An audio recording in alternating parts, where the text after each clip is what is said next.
limited to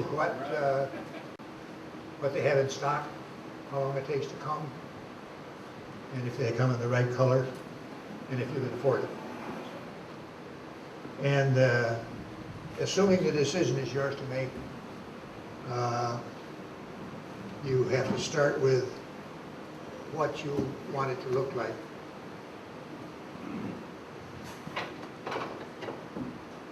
Over the years, I've made a few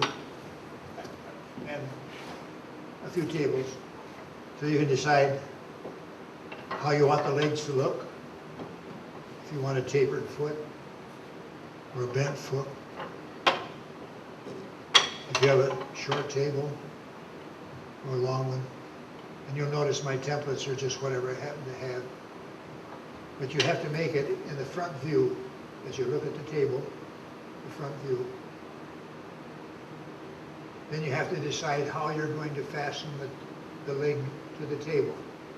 I happen to use a dowel into the table, into the leg, and then into the apron that goes around the table.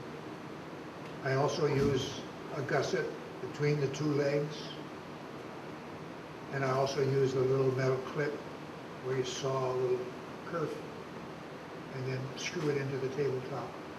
So you have to decide that now. Then you make your template, however you want it to look. And there's no right, there's no wrong.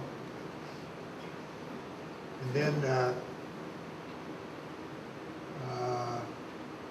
you have to decide on the material. As a child of the Depression, I use what I've got. Some people go buy whatever they want. But then you can only buy what's available.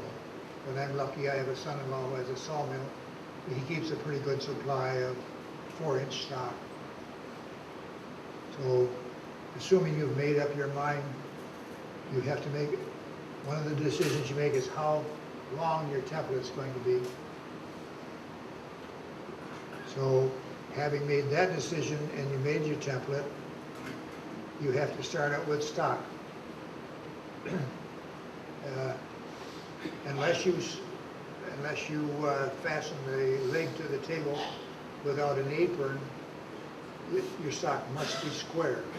It can't be a parallelogram, it's got to be square. So it's square and it's the length that you want. And then you lay your template on the, I don't know which mic.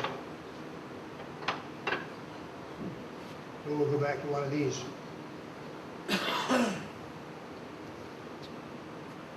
You lay your template on the wood, on the square, with one side. If I use the dowel system, to put a dowel into the leg and then into the apron, and put the template on the square of wood, and then draw the outline with a pencil, then flip it around, and on an abutting corner, put the template on again, and then draw it out again.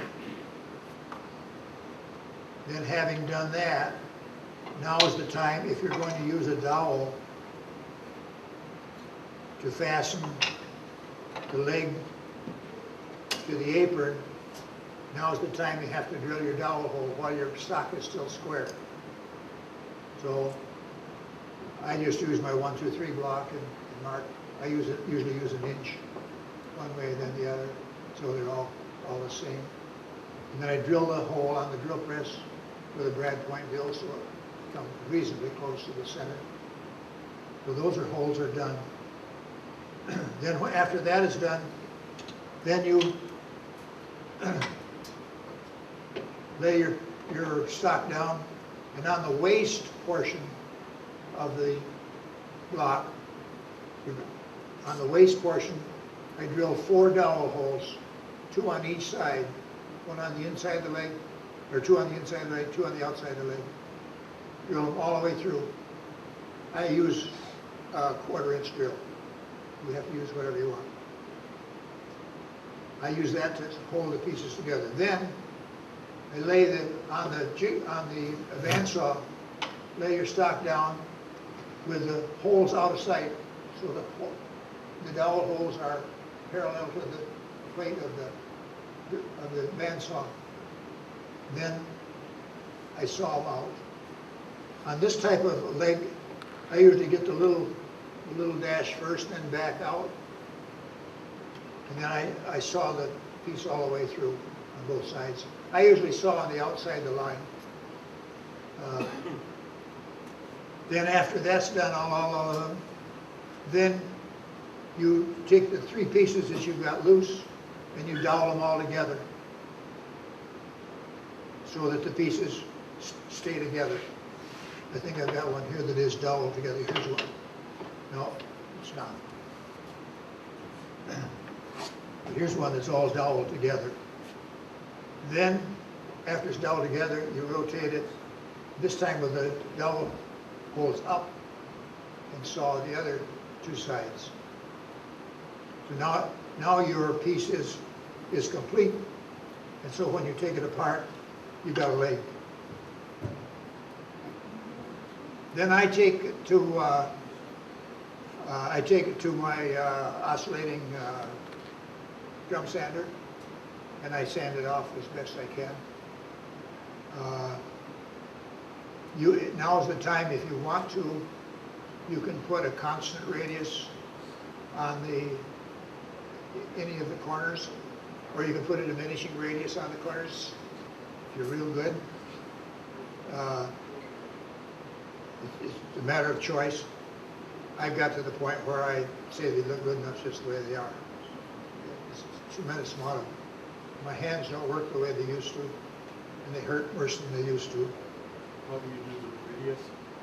Pardon? What would you put the radius on the? On the radius, I start off with a spoke shave, and then I make the major and the minor templates for the minor radius, and I cut it out on the bandsaw, and then I break all the corners so that the corners are rounded, so that it's now a round piece. And I color it with crayon, and then I just go up and down the leg with that, take off the high spots. I use a scraper. I apologize, I forgot to bring a scraper.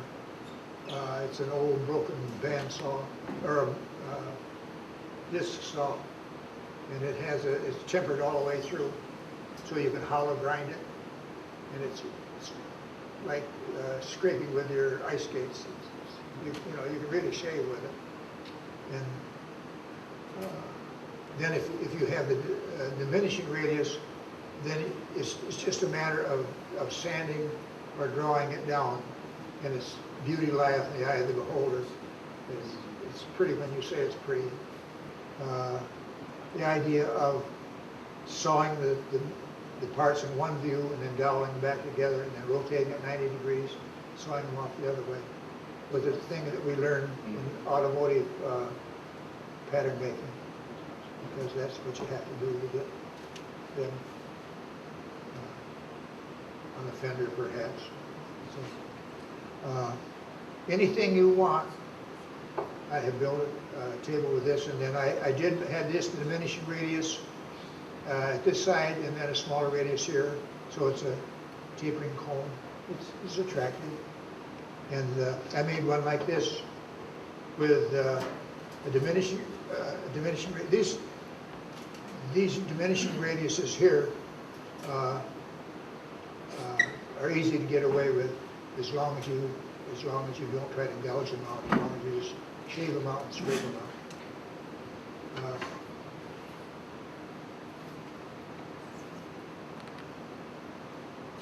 This is